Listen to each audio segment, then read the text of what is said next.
에스겔 25장, 이 이스라엘의 주변 국가에 대한 심판입니다. 프린트물 참고해 주시기 바랍니다. 왜 하나님은 이스라엘의 주변 국가에 대한 심판의 말씀을 주십니까? 또 이 말씀을 받은 에스겔 선지자는 요즘처럼 이 미디어가 발달되지 않았기 때문에 인터넷이나 뭐 이렇게 하는 게 아니라 자기가 직접 거기 방문해서 말씀을 전해야 되지 않습니까? 어찌 보면은 자칫 잘못하면 생명의 위협을 받을 수도 있습니다. 또 지금 현재 에스겔은 어디에 있냐면은 지금 바벨론에 끌려갔어요. 근데 끌려간 사람에게 지금 말씀을 주셨으니 이 에스겔은 또 그 사람들한테 가서 또 말씀을 전해야 되지 않습니까? 이것이 하나님의 선지자의 사명이 그렇게 녹록하지 않다는 것을 의미합니다. 그냥 말씀을 전하면 되지. 아니에요. 거기 가서 전해야 될 거 아닙니까? 또 그 사람들이 어떻게 반응할지 모르잖아요. 말 한번 잘못했다가 저 유대인이 왔네 해가지고 돌로 쳐서 죽으면 병신되면 또 어떻게 됩니까? 그죠? 또 거기 가는데 또 위험이 없을까요? 또 바벨론을 포로인데 쉽게 나올 수 있을까요? 여러 가지 현실적인 문제가 있습니다. 근데 여기서는 현실적인 문제는 하나도 언급이 없어요. 현실적인 문제는 에스겔이 그대로 받습니다. 그것이 이 시대를 살아가는 주의 종의 삶도 마찬가지입니다. 주의 종이 저 이게 없는데요, 저게 없는데요, 그거 따질 게 아니에요. 하나님이 그냥 말씀 주시면 하는 겁니다.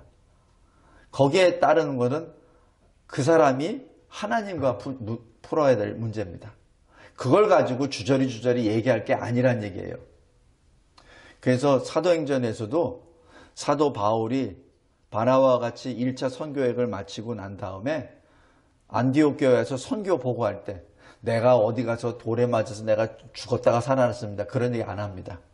무슨 얘기 하냐면은 하나님이 어떻게 길을 열어주셨고 하나님이 어떻게 그들의 마음을 열어주셨고 하나님이 어떻게 행하셨습니다. 그 보고입니다. 바로 이 선교 보고의 주어는 하나님이시죠. 그리고 사도 바울과 바나바의 이름은 없어요.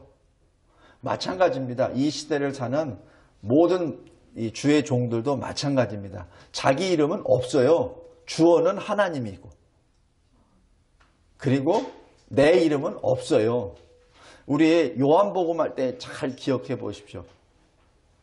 사도 요한이 베드로와 같이 예수님이 붙잡혀 갔을 때 그때 어떻게 하죠? 시몬 베드로와 또 주님이 사랑하시는 자와 이렇게 표현합니다. 자기 이름 한자도 안 써요. 왜? 주님이 사랑하는 자 바로 자기거든요. 그래서 주님이 주어입니다. 자기는 없어요. 요한복음 잘 보십시오. 자기를 지칭할 때 요한이라고 기록 없습니다. 이것이 주의 종의 삶의 자세입니다. 에스겔도 마찬가지예요. 하나님이 이런 말씀을 주셨습니다. 암몬 족속에게 말하라 라고 했을 때 그때 어떻게 하죠? 하나님 저 어떻게 가나요? 저 갈 때 뭐 아무것도 없는데요. 지금 바벨론 포로인데요. 제가 어떻게 가나요? 그런 거 없어요. 그것은 하나님이 에스겔을 통해서 일하시고 에스겔은 믿음으로 나아갑니다.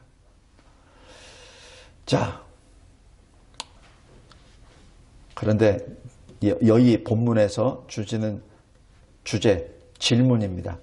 왜 이스라엘의 주변 국가에 대한 심판을 왜 에스겔 선지자에게 주시고 그 족속들에게 말하라라고 하셨는가?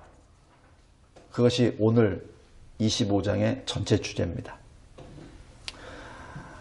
에스겔 9장 6절에 이렇게 말씀합니다. 심판은 내 성소에서 시작할지니라. 지금 하나님은 하나님의 집에서부터 심판하십니다. 왜냐하면 심판 그때 하나님의 집이 빛을 잃어버렸기 때문에 소금의 기능을 잃어버렸기 때문에 세상의 수치를 받기 전에 하나님이 먼저 쳐버리십니다. 사람의 손에 의하여 수치를 받기 전에 하나님이 먼저 치십니다. 왜? 하나님의 이름을 더 이상 더럽히지 못하도록. 베드로전서 4장 17절에도 이렇게 말씀합니다. 하나님의 집에서 심판을 시작할 때가 되었나니 이렇게 기록합니다. 시작은 하나님의 집에서부터 시작합니다. 성도 여러분, 이 말씀을 진정으로 두려운 마음으로 받기 바랍니다. 여러분이 그리스도인이십니까? 그렇다면 이 심판의 칼을 피하려고 하지 마십시오. 교회도 마찬가지입니다. 이 심판의 이 불을 피하려고 하지 마십시오. 오히려 감사함으로 받으십시오. 그런데 베드로 사도를 통해서 성령께서 이렇게 말씀하십니다. 하나님의 집에서 심판이 시작된다면, 그렇다면 하나님의 집 밖에 있는 자들, 하나님의 복음에 순종하지 아니하는 자들의 심판은 어떠하겠느냐라는 얘기죠. 그는 훨씬 더 비참하다는 얘기죠. 훨씬 더. 하나님의 집에 임하는 심판이 이 정도인데 그 밖에 있는 사람들은 어떻게 하겠느냐는 얘기죠. 자, 그럼 오늘 본문으로 들어가겠습니다. 먼저 1절부터 7절까지입니다. 암몬입니다. 암몬은 창세기 19장에 나와 있는 룻의 후손입니다. 근친상간이죠. 그 둘째 딸과 해서 낳은 둘째 아들입니다. 그런데 이 암몬은 어찌 보면은 이스라엘 백성들과 사촌지간이죠. 그래서 늘 형제지간으로 잘 살 수 있는데도 불구하고 이게 혈육적으로는 뭐 이렇게 사촌지간이 돼 있는데 영적으로는 완전 이방인이에요. 아버지 룻이 그 당시 소돔에서는 의인이었으나 그러나 하나님 앞을 떠난, 그래서 참 비참한 최후를 창세기 19장에 기록하고 그 다음에는 하나님의 말씀에 전혀 기록이 없습니다. 그래서 이 암몬 이 족속도 마찬가지 그 길을 걸어갑니다. 암몬의 죄가 무엇이죠? 이스라엘이 심판받고 있습니다. 그래서 성전이 무너지고 예루살렘이 무너지고 유대 사람들이 끌려가고 성읍이 무너집니다. 그때 어떻게 하죠? 3절에 좋다, 꾀소금이다 이렇게 말합니다. 그리고 6절에서는 손뼉을 칩니다. 너무 기뻐서 그냥 발을 동동동동 구르며 즐거워합니다. 근데 이것이 단순한 즐거움이 아니라 하나님을 멸시하는 거죠. 저 봐, 쟤네들이 하나님의 백성이래, 쟤네들이 언약을 받은 사람들이래, 꼴 좋다, 꼴 좋다. 성도 여러분, 만약에 이 역사가 하나님의 역사라는 걸 알았다면 이 암몬 족속은 기뻐하기는 되려 두려워해야 될 겁니다. 하나님이 행하셨구나. 하나님이 언약 백성을 저 정도로 했으면 나는 어느 정도 됐을까? 될까? 라고 생각했을 때는 하나님 앞에 진정으로 두려움에 떨어야 되죠. 그런데 그렇지 않았습니다. 그래서 여기 에스겔 21장 20절에 이미 말씀합니다. 칼이 암몬 족속의 라빠는 암몬의 수도입니다. 그 이르는 길과 유다의 성 예루살렘에 이르는 길을 그리라라고 에스겔 선지자에게 말하죠. 말씀하시죠. 그래서 어디부터 공격할까? 그것은 느부갓네살이 결정합니다. 그래서 먼저 예루살렘을 먼저 택했어요. 그럼 그 다음은 뭐죠? 바로 라빠입니다. 근데 그 사실을 이미 에스겔 선지자를 통해서 다 보여주었는데도 불구하고 지금 이 암몬은 그걸 생각하지도 못하고 그냥 여태까지 그냥 그 시기와 질투로 그리고 하나님의 그 역사를 멸시의 눈으로 조롱의 눈으로 봤던 그 눈으로 자기의 멸망은 보지 못하고 그냥 예루살렘이 멸망한 것에 그냥 기뻐하고 만 것이죠. 빌립보서 1장 28절에 이렇게 말합니다. 이렇게 두려워하지 않는 것은 그들에게는 멸망의 증거요. 이게 굉장히 무서운 말씀입니다. 멸망의 증거라고 합니다. 그리고 우리는 하나님께로부터 난 자는 구원의 증거라고 말씀합니다. 스가랴서 1장 15절에 안일한 여러 나라들 때문에 내가 심히 진노했다 라고 말씀합니다. 안일하다는 것 자체, 그 단어가 굉장히 악한 단어입니다. 그냥 통상 우리가 게으르다, 안일하다, 태만하다, 이거는 죄와 관계없는 것처럼 생각이 되는데 성경에서 표현하는 그 표현은 죄인을 말합니다.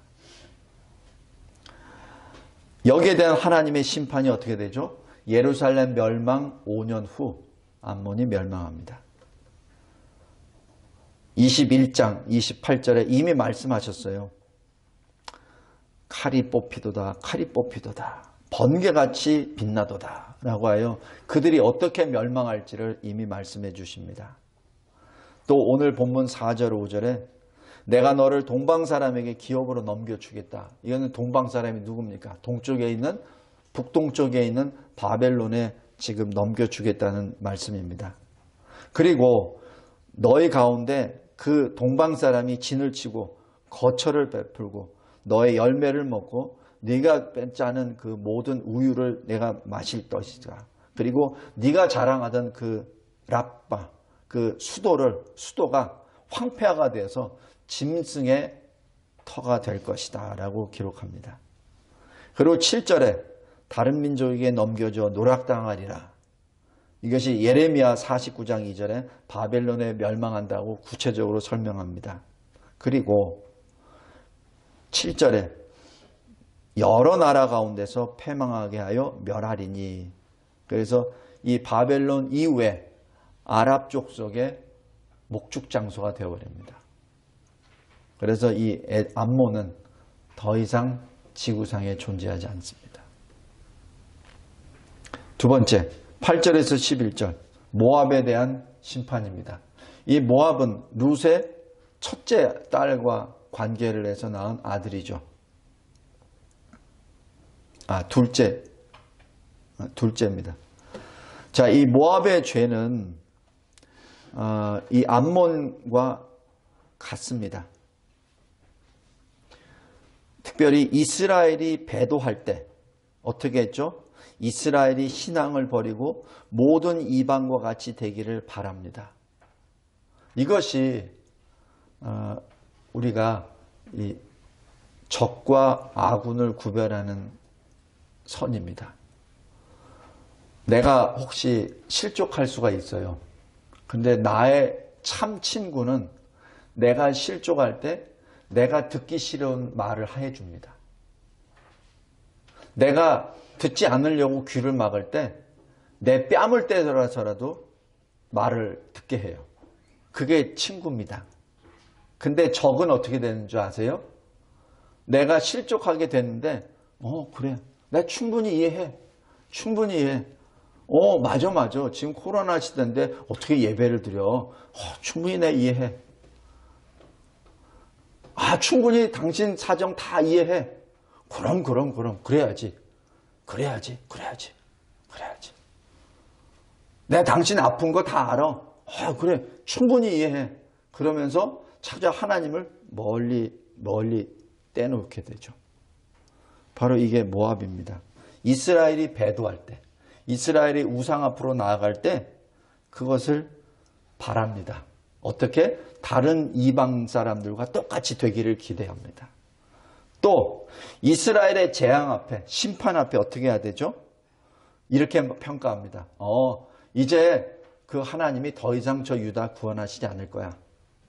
저거 심판이야. 더 이상 이제는 유다는 없어. 이렇게 해석을 하고 말을 하죠. 이게 뭐죠? 이스라엘의 그 심판 앞에 이스라엘 사람들이 완전히 좌절하게끔 만들어버립니다. 완전히. 그게 모압의 죄입니다. 하나님의 심판은 어떻습니까? 암몬처럼 멸망을 당합니다. 9절 10절입니다. 어떻게 멸망되냐면은 하나님이 말씀하십니다. 9절에 내가 모압의 한편 여러 성들을 열어주고 암몬 족속과 더불어 동방 사람에게 넘겨주어 기업을 삼게 하리라. 아주 구체적입니다. 지금 이 성들은 뭐죠? 요새입니다. 거점이에요, 거점. 이 옛날 같은 경우는 이 거점, 중요한 거점, 고지군을 점령해서 적들이 오면은 그것을 막잖아요. 그죠? 방어 작전을 합니다. 근데 그 요새들을 옆을 열어서 이 하나님이 아주 구체적이에요. 그 옆을 열어서 그쪽으로 들어오게끔 하시겠다는 얘기입니다. 그래서 어떻게 되죠? 멸망이 되고 황폐화가 됩니다. 하나님 앞에서 하나님을 의지해야 되는데 자신의 군사력과 방어력을 의지했죠. 거기에 대해서 멸망과 수치를 당하게 됩니다. 신학적으로 이 수치는 사실 저주와 같은 단어입니다. 세 번째, 12절부터 14절 에돔에 대한 심판입니다. 이 에돔은 에서의 후손입니다. 야곱의 형 에서의 후손들이죠. 그렇다면 이 에돔도 마찬가지 이스라엘과는 또 굉장히 가까운 형제지간입니다. 그런데 이 에돔 족속이 오랫동안 야곱과 이스라엘과 적대 관계를 갖게 됩니다. 계속해서 끊임없이 이스라엘의 역사 가운데 계속 공격을 하죠. 그래서 열왕기하 14장 7절에서는 아마시아 왕이 이 에돔 사람을 제압을 합니다. 그런데 이 에돔이 그 당시에 있었던 것을 원수 갚기 위해서 계속 범죄합니다. 12절입니다. 그리고 시편 137편 7절에 시편 기자가 이렇게 기도합니다. 에돔 자손을 치소서. 그들의 말이 헐어버리라 헐어버리라. 그 기초까지 헐어버리라. 바로 어떤 이스라엘을 헐어버리라 라고 얘기하니 하나님 그들을 치소서. 그래서 하나님의 언약 백성들이 계속 보존되게 하옵소서라고 지금 기도하는 내용입니다. 이러한 에돔의 죄 앞에 하나님의 심판은 또한 멸망입니다. 13절 내가 지금 하나님이 말씀하십니다. 내가 내 손을 에돔 위에 펴서 끊어버리라. 칼에 엎드러지게 하리라. 14절 내가 내 백성 이스라엘의 손으로 에돔에게 갚으리라. 예레미야 49장 8절에 내가 에서의 재난을 그에게 닥치게 하여 그를 벌할 때 이르게 하리로다. 그리고 우리 오바댜 21절에 구원받은 자들이 시온산에 올라와서 에서의 산을 심판하리니 라고 말씀합니다. 성도 여러분, 이것이 에돔에 대한 심판입니다. 마지막 네 번째, 블레셋에 대한 심판입니다. 15절부터 17절입니다. 블레셋은 우리가 잘 알죠. 사사기 시대부터 계속해서 이스라엘을 괴롭혔었던 바로 그 족속입니다. 이스라엘에 대해서는 무조건 적대 행위를 하죠. 그 얘기는 하나님의 역사를 대적한다는 것을 의미합니다. 그래서 오늘 15절에도 보면은 옛날부터 블레셋 사람들이 이스라엘을 미워하고 멸시하는 마음으로 이스라엘을 진멸하고자 하였다라고 기록합니다.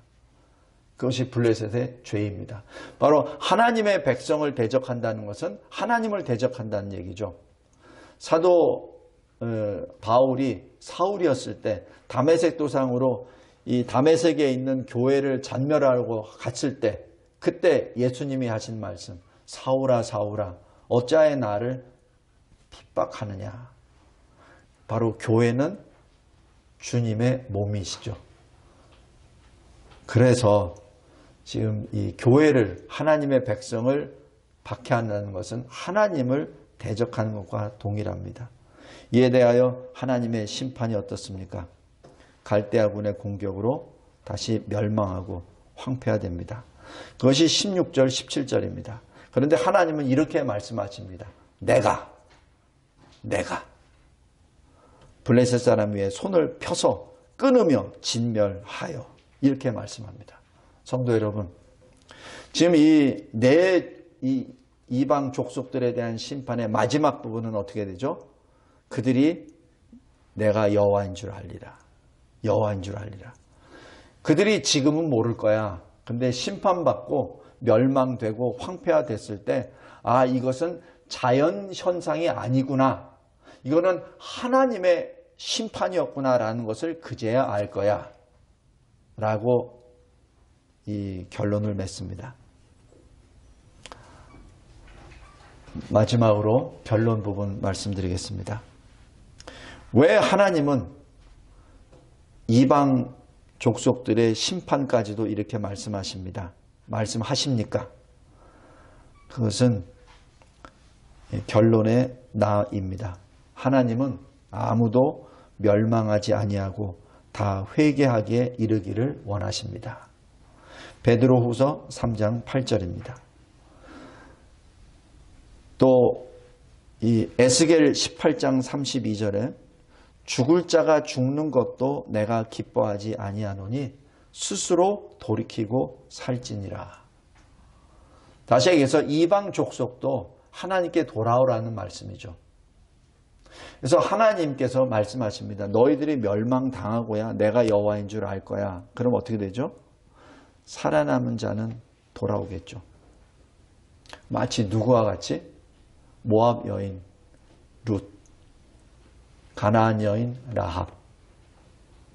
비록 많은 수는 아니지만은 그러나 모압 족속에서도 구원받을 자가 있고 가나안 족속 중에서도 구원받을 자가 있다는 얘기죠. 그래서 하나님은 그 사람들을 위하여 이 말씀을 선포하는 겁니다. 그리고 두 번째, 하나님은 자기를 사랑하는 자기 백성을 자기의 눈동자와 같이 지키시고 보호하십니다. 반면에 악인들은 다 멸망시키십니다. 신명기 32장 10절, 시편 145편 20절 말씀입니다.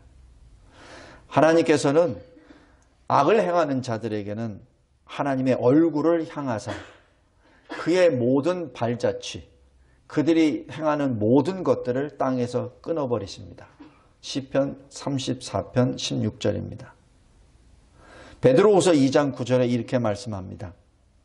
주께서 경건한 자는 시험에서 건지실 줄 아시고 불의한 자는 형벌 아래 두어 심판날까지 지키신다라고 기록합니다. 사람들이 이렇게 말해요. 저 악인들은 왜 지금도 심판받지 않나요? 지금 그들은 이미 형벌 아래 있고 심판 아래 있고 지금 하나님의 그때까지 지금 딱 붙잡고 계시는 겁니다. 이미 심판 아래 있는 것이죠. 또한 데살로니가 후서 1장 8절 9절에 이렇게 말합니다. 바로 경외하지 않는 자, 경건하지 않는 자가 누구죠? 하나님을 모르는 자. 예수 그리스도 복음에 순종하지 않는 자. 이 자들입니다. 그 자들이 바로 하나님의 심판 아래에 있는 사람들입니다. 그들은 영원한 멸망의 형벌을 받게 됩니다. 결론 세 번째. 하나님은 하나님의 영광을 스스로 지키십니다. 그리고 스스로 계시하십니다. 에스겔 20장 44절 말씀에 너희들이 더럽힌 이름을 내가 다시 거룩하게 하리라. 내가 내 이름을 위하여 내가 일하리라는 그 말씀입니다. 갈라디아서 6장 7절 말씀이 바로 그 말씀입니다. 스스로 속이지 말라. 하나님을 속이려고 하지 마라. 하나님은 업신여김을 받지 아니하시느니라. 사람이 무엇으로 심든지 그대로 거두리라. 굉장히 무서운 말씀입니다. 우리가 가면은 쓸 수 있어요. 근데 하나님 앞에 가면 못 써요. 하나님 앞에는 그 가면 자체가 의미가 없거든요. 하나님은 우리 껍데기를 보는 것이 아니라 우리 중심을 이미 보고 계시거든요. 아까 말씀하시잖아요. 시편 50편에 너 예물 가지러 오는 거 그것 때문에 걱정하지 마. 이미 내가 너의 번제를 내가 받았어. 그 마음이, 그 중심이 이미 하나님께 와 있다는 겁니다. 더 이상 속이지 말란 얘기죠. 하나님을 업신여기지 말란 얘기입니다. 특별히 이 에스겔서에서는 지금 심판 앞에서 지금 하나님이 말씀 주시는 거거든요. 하나님의 심판 앞에 있는 데서도 가면 쓰고 하나님 앞에 뭘 의로운 사람처럼 가식적으로 하지 말란 얘기입니다. 그래서 결론 네 번째. 그러므로 베드로전서 5장 8절입니다. 근신하라. 깨어있으라. 대적마귀가 우는 사자같이 너를 찾느니라. 어떻게 해야 됩니까? 깨어 기도해야 됩니다. 그래서 우리 교회에 이 기도의 불을 하나님께서 허락하신 것에 참으로 감사합니다. 지금 이 시대에 한번 모이는 것도 어렵잖아요. 그죠? 어느 교회 물어보니까 선착순으로, 왜냐면 그 10%만 예배 드릴 수 있으니까 그냥 선착순으로 막 인터넷으로 들어가서 땡 하면 끝이에요. 그 사람만 들어가서 예배 드리는 거예요. 그래도 그 교회는 그래도 중심이 하나님께 가 있으니까 성도들이 막 그냥 그 시간만 되면 기다리고 있다가 팍 쳐서 한다 그러더라고요. 참 안타깝지만 그나마 성도들이 예배를 드리려고 하려는 그 마음에 참으로 감사합니다. 우리 교회도 벌써 제가 이 수를 쭉 세봤어요. 이 예배를 드리는 사람, 안 드리는 사람, 지금 우리 전체 이 인원수를 쭉 보니까 딱 절반이에요. 절반은 지금 여기에 없어요. 그게 하나님이 절반을 지금 구별하셨다는 것을 의미합니다. 또 하나님이 우리에게 또 은혜를 내려주신 것이 지금 올 초부터 기도하라고 또 모였잖아요. 그 수가 예배 수하고 별 차이도 없어. 하나님의 은혜입니다. 지금 하나님이 우리에게 이 환난의 때를 주셨고 시련의 때를 주셨는데 이 교회는 특별히 구원의 길을 또한 하나님이 열어주셨어요. 깨어 있어야 됩니다. 지혜로운 슬기로운 처녀처럼, 다섯 처녀처럼 그냥 이 그릇만 들고 주님 오실 때를 예비하는 것이 아니라 그릇에 거룩한 기름, 바로 말씀과 기도로 주님을 예비할 그 기름을 준비한 자, 그 자가 주님이 오셨을 때 그때 들어가서 그 잔치에 참여할 수 있죠. 근데 그 잔치, 이 주님이 오셨을 때 그제서야 이제 이 안에 있는 것을 살려고 여기 가게 저기 가게 가보십시오. 그때 말씀과 기도의 그것을 어디서 팝니까? 팔 데도 없어요. 살 데도 없습니다. 성도 여러분, 제가 또 말씀드립니다. 평시에 기도 못하는 사람은 환난 때 더 기도 못합니다. 평시에 말씀을 읽지 않는 사람은 환난 때 말씀 못 읽습니다. 평시에 부르짖으며 기도 안 하는 자는 환난 때 부르짖으며 기도 못합니다. 평시에 말씀을 묵상하며 그 말씀을 쳐서 나 자신을 쳐서 순종의 길을 가려고 막 애쓰지 않으면은 환난의 때는 시련의 때는 더더욱이나 못해요. 지금 이 아주 미미한 환난이에요. 미미한 환난. 아주 진짜 옛날 외정시대 때 일제시대 때 있었던 신사참배하고는 비교도 안 되고 6.25 사변 때 총칼 앞에 신앙을 지켰던 그 사람들하고는 전혀 비교도 안 되고, 그죠? 전혀 비교도 안 돼요. 근데 벌써 절반이 딱 나가버리죠. 이것이 현재 우리의 신앙 수준입니다. 그리고 말씀 앞에 늘 순종하기 바랍니다. 말씀 앞에. 말씀이 이렇게 말했다 그러면은 내가 부족한 것이 있으면은 말씀을 고치려고 하지 말고 나를 고쳐야 되잖아요. 그죠? 말씀은 진리예요. 절대 진리입니다. 그거는 수정되는 게 아니에요. 말씀이 수정되면 그건 하나님의 신실함이 훼손되는 거죠. 예수님이 그러시잖아요. 1.1의 끝까지 떨어지지 않냐. 그대로 이루어진 하나님이 하신 말씀이에요. 그죠? 그러면은 나와 말씀이 부딪혔을 때는 어떻게 되죠? 살 길 내가 바뀌어져야지. 그죠? 그게 순리입니다. 나는 안 바뀌고 말씀을 바꾸려고 하면은 그것은 안 되죠. 그것이 자유주의 신학입니다. 내가 안 되거든요. 그러니까 말씀을 자기가 할 수 있는 이해할 수 있는 범주, 행할 수 있는 범주로 바꿔버립니다. 그러니까 자유 마음대로 해석해버리는 거예요. 성도 여러분 꼭 말씀 앞에 순종하시기 바랍니다. 여기서 근신하라 그럼 근신하면 됩니다. 간단해요. 깨어있으라 깨어있으면 됩니다. 거기에 대해서 이상하게 저울질하거나 하지 마십시오. 오늘 에스겔 25장 다시 질문입니다. 왜 이스라엘 주변 국가에게까지 심판의 말씀을 주시는가? 주님은 한 사람도 멸망당하는 것을 원하지 아니하십니다. 그래서 마지막 이 말씀을 주십니다. 그리고 말씀을 주실 때 마감, 너희들이 멸망하고에 나서야 내가 여호와인 줄 알리라. 바벨론 왕 느부갓네살이 너희를 멸망시킨 것이 아니라 하나님 내가 너희들을 멸망시켰다는 것을 알게 되리라.